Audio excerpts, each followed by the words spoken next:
आगे की है और भी लोकल इशूज ने कुछ ब्रीफिंग हो पाई है पर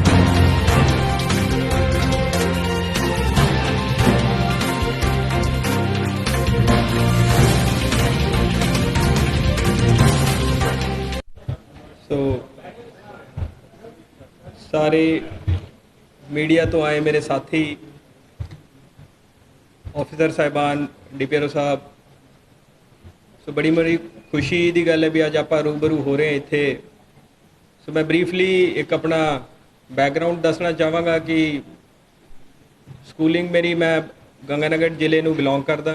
स्कूलिंग मेरी गंगानगर तो ही हुई है फिर मैं ग्रैजुएशन दिल्ली किरोड़ीमल कॉलेज तो की फिर बॉम्बे दे विच Narsee Monjee institute of management studies है NMIMS उत्थों MBA करके फिर उत्थों कैंपस प्लेसमेंट हो गई मैं कोटक महिंद्रा ग्रुप दे विच कॉरपोरेट हैडकुआटर मुंबई ज्वाइन कर लिया लाइफ इंश्योरेंस दे विच सीगा एक साल उत्थे मैं जॉब की साइड बाय साइड UPSC की तैयारी चल रही सी तो फिर मैं दिल्ली ट्रांसफर ले लिया तो हरियाणा एंड नॉर्थ दिल्ली देखता सीगा 9 दे विच मेरी सिलेक्शन 9 बैच मिले revenue service income tax and फिर मैं इधर एडमिनिस्ट्रेटिव सर्विस दे विच आ गया पोस्टिंग आफ्टर ट्रेनिंग मेरी उत्थे बतौर SDM समराला SDM पायल रही फिर मैं additional commissioner municipal corporation Ludhiana रहा 2-1 साल फिर 7-8 महीने उत्थे म्यूनसिपल कमिश्नर लुधियाना रहा फिर उत्थों मेरी ट्रांसफ़र बतौर DC बठिंडा रही फिर बठिंडा तो DC बरनाला फिर DC संगरूर एंड अज आप जी दे नाल इत्थे जलंधर दे विच अगे सेवा निभावांगे so this is the broad background which I have तो हुण आप जी दे विचार मैं सुनना चाहांगा क्योंकि कुछ ब्रॉड दे चैलेंजेस साडे कोल दसदे ने भी किस डिस्ट्रिक्ट की हर डिस्ट्रिक्ट की पेक्यूलरिटी है दुआबा एरिया दे विच क्योंकि मोस्टली साडी सर्विस मालवा एरिया दे विच रही है सो दुआबा दे कुछ यूनीक परस्पैक्टिव होंदे NRI दे इशूज़ ने और भी हर एक एरिया दे विच इशूज़ ने बट करंटली तो सारे आप जानू हाँ कि इस टाइम कोविड दे नाल लड़ना सब तो ज़्यादा टॉप प्रायोरिटी है सो डैट विल रिमेन नैशनली भी तुसी देखोगे तो जिन्ने कोरोना के केस साढ़े आ रहे ने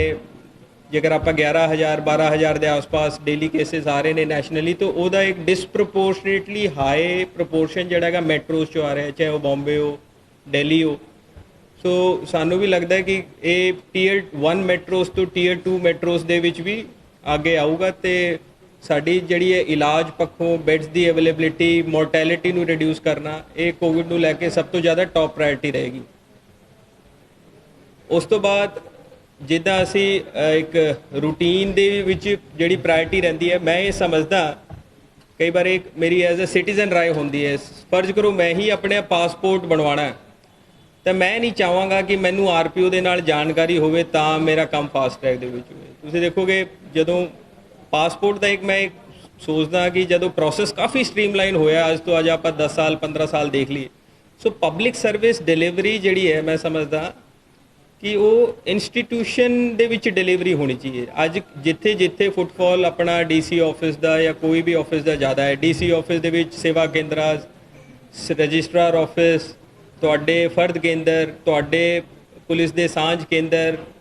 RTA का ऑफिस इत्थे जिहड़े ऑफिसिस दे विच जिथे public footfall for the service बहुत ज़्यादा हाई है उहदी पेंडेंसी एक MIS लैवल ते मोनीटर करके उहनूं ट्रैक करो क्योंकि उत्थे जेकर तुसी 0.5% भी थल्ले लिआउंदे उहनूं तां हज़ारां नूं बेनीफिट पहुँचदा है तुसी जदों आप DC ऑफिस दे विच बैठ के पब्लिक डीलिंग करदे हो किसी का काम नहीं होया वो एक 5 लोगों नूं 10 लोगों नूं 50 लोगों नूं मिल सकदे हो but when you monitor pendency at an MIS level तो उस दे विच बहुत ज़्यादा बेनीफिट लोगों को पहुँचोगे so that will be another very key साडा तो वो असी जी असी पहला भी स्ट्रैटजी ये बनाई है कि असी शनिवार टिपिकली मैं वर्किंग रखदा सो वो भी उस चीज़ लई कि जिहड़ा ये काम करना आपां ते एक की एरियाज़ ने वेरी हाई प्रायोरिटी एरियाज़ ने ये इस हिसाब नाल तरतीबवार आप अचीव करांगे तो ਜਿਹੜੇ जिथे अचीव नहीं होंदी जिथे भी ऑफिशियल लैवल ਤੇ उस पेंडेंसी का रिव्यू करना वो असी सैटरडे रिव्यू करते हैं ਉਹਦਾ मैं इंपैक्ट बहुत वधिया देखा है कि सैटरडे ਨੂੰ रिव्यू करो तो उस तो पहला टारगेट्स अचीव हो जाते हैं सो एक एक एक ये स्ट्रैटजी है तो बाकी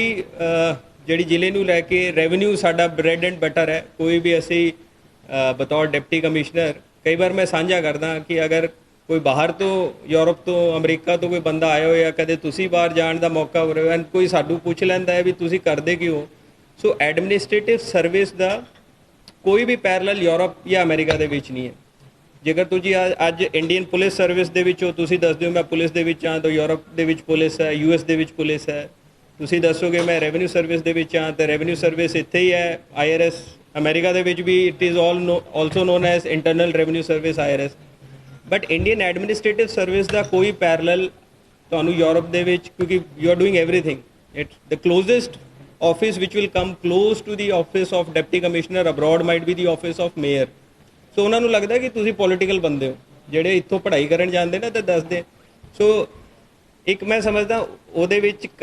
ਸਭ ਤੋਂ ਇੰਪੋਰਟੈਂਟ ਜਿਹੜੇ ਸਾਡੇ ਮਲਟੀਪਲ ਫੰਕਸ਼ਨ ਦੇ ਵਿੱਚ ਹੈਗਾ ਰੈਵਨਿਊ, ਲੈਂਡ ਰੈਵਨਿਊ। ਸੋ ਤੁਹਾਡਾ ਪਟਵਾਰੀ ਦਾ ਸਿਸਟਮ ਹੈ, ਟਾਈਮਲੀ ਮੁਟੇਸ਼ਨਸ ਹੋਣ, ਟਾਈਮਲੀ ਜਮਾਬੰਦੀਆਂ ਕੰਸਾਈਨ ਹੋਣ, ਇੰਤਕਾਲ ਹੋਣ, ਪਾਰਟੀਸ਼ਨ ਹੋਣ, ਕੋਰਟ ਵਰਕ ਟਾਈਮਲੀ ਹੋਵੇ। So that would be another very high priority area. So ਬਾਕੀ ਗੌਰਮੈਂਟ ਦੇ ਜਿਹੜੇ ਫਲੈਗਸ਼ਿਪ ਪ੍ਰੋਗਰਾਮ ਨੇ, ਭਾਵੇਂ ਉਹ ਘਰ ਘਰ ਰੋਜ਼ਗਾਰ ਹੋਵੇ, ਭਾਵੇਂ ਇਹ ਐਂਟੀ ਡਰੱਗ ਡਰਾਈਵ ਜਿਹੜੀ ਡਾਪੂ ਐਂਡ ਬੜੀ ਪ੍ਰੋਗਰਾਮ ਚੱਲ ਰਿਹਾ ਹੈ, ਡੈਟ ਰਿਲੀਫ ਫੰਕਸ਼ਨ ਹੈ। ਸੋ ਇਹ ਜਿਹੜੇ ਗੌਰਮੈਂਟ ਦੇ ਫਲੈਗਸ਼ਿਪ ਪ੍ਰੋਗਰਾਮ ਹੈ ਐਂਡ ਟਾਈਮ ਟੂ ਟਾਈਮ